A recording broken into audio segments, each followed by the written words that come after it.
The gym was silent. Every student's eyes were fixed on the giant screen at the front of the stage. The camera zoomed in on a painting, a breathtaking mix of soft blues, golds, and fading orange hues that looked like hope rising from pain. Underneath it, in bold letters, was written, "By Lily Thompson, age 15, Maplewood High School." Gasps filled the hall. The same kids who used to laugh at her were now speechless. The same ones who mocked her drawings and called her weird were now clapping awkwardly, unsure whether to cheer or hide. Even the teacher who told her art was too strange to understand stood frozen. And in the back of the hall, Lily stood, her eyes full of tears, her hands trembling, her mother beside her smiling proudly. The National Museum of Canada had just displayed her artwork. But none of them knew what it took for her to get there. "That girl they laughed at," the principal said into the mic, "has made history." The applause was deafening, but behind Lily's quiet smile was a storm of memories. Because just months earlier, those same students made her life a living nightmare.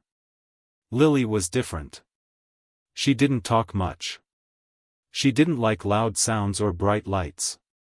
But when she painted, her world made sense.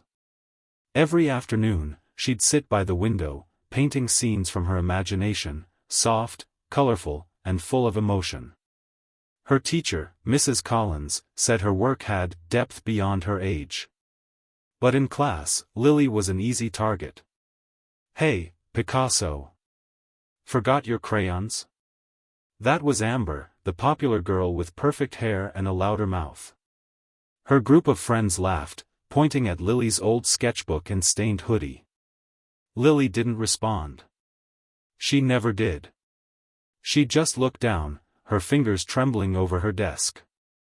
At lunch, Amber found one of Lily's unfinished paintings in the art room. It was a portrait, a girl looking into a mirror, her reflection made of stars and tears. Amber sneered. "Creepy. Just like her." Then she ripped it in half. Lily froze in the doorway, watching in horror as the only thing that made her feel safe was destroyed. Amber smirked and dropped the torn canvas into the trash. Oops. Lily wanted to scream, but no words came.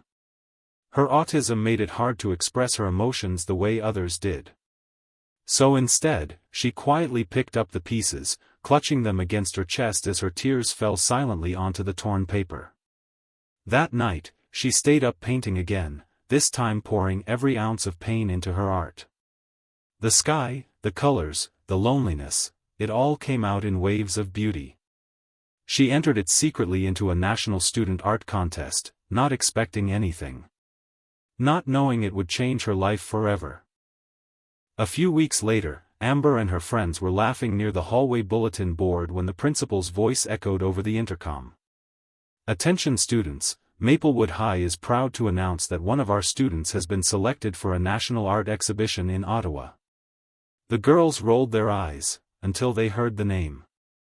Congratulations to Lily Thompson. Every head turned toward her desk. Lily looked up slowly, confused, as the room went silent. Amber's smile faded.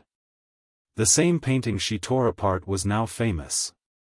And the story behind it, her story, was about to be revealed to the entire country. The next morning, Maplewood High buzzed with a strange kind of energy. Every hallway, every classroom, every whisper circled around one name, Lily Thompson. The quiet girl. The one no one invited to parties. The one everyone whispered about for being odd. The one Amber had humiliated again and again. Now, she was on the front page of the local newspaper. Local teen with autism wins national art contest, painting to be displayed at the Canadian Museum of Fine Arts. Amber's hand trembled as she scrolled through her phone, staring at the photo of Lily's artwork, the very one she had torn apart months ago. Her best friend leaned over. "Didn't you say that painting was creepy?" Amber swallowed hard. I was joking. But deep down, guilt burned through her chest. She remembered Lily's face when she ripped it. The silent tears. The trembling hands. The crushed expression that lingered like a ghost. Later that week, the entire school gathered for a special assembly. The principal's voice echoed through the gymnasium. Today, we honor one of our own, a young artist whose story reminds us of resilience, compassion, and the power of perspective. Lily stood backstage, her heart racing. She wasn't used to attention. The noise, the lights, the eyes, it all felt like too much. But when she saw her mother in the front row smiling proudly, something inside her calmed. The screen behind the stage flickered on, showing her painting in full color. Gasps filled the room again. The students couldn't look away. The artwork wasn't just beautiful, it was raw. It showed a girl trapped behind shattered glass, holding a paintbrush made of light. And beneath it, in small letters, the title read, "They Called Me Broken." Months later, the school took a field trip to Ottawa. There, inside the Canadian Museum of Fine Arts, students stood in awe as tourists admired Lily's painting. Beside it, a small plaque read, "Created by a 15-year-old girl from Maplewood, Ontario, a symbol of healing, hope, and the strength to rise above cruelty." Amber stood silently, tears in her eyes. And for the first time, she truly saw Lily, not as the quiet girl she mocked, but as someone extraordinary. As they left the museum, Lily's mom wrapped an arm around her. "You showed them who you really are," she whispered. Lily smiled. "No, Mom. I showed them who they could be."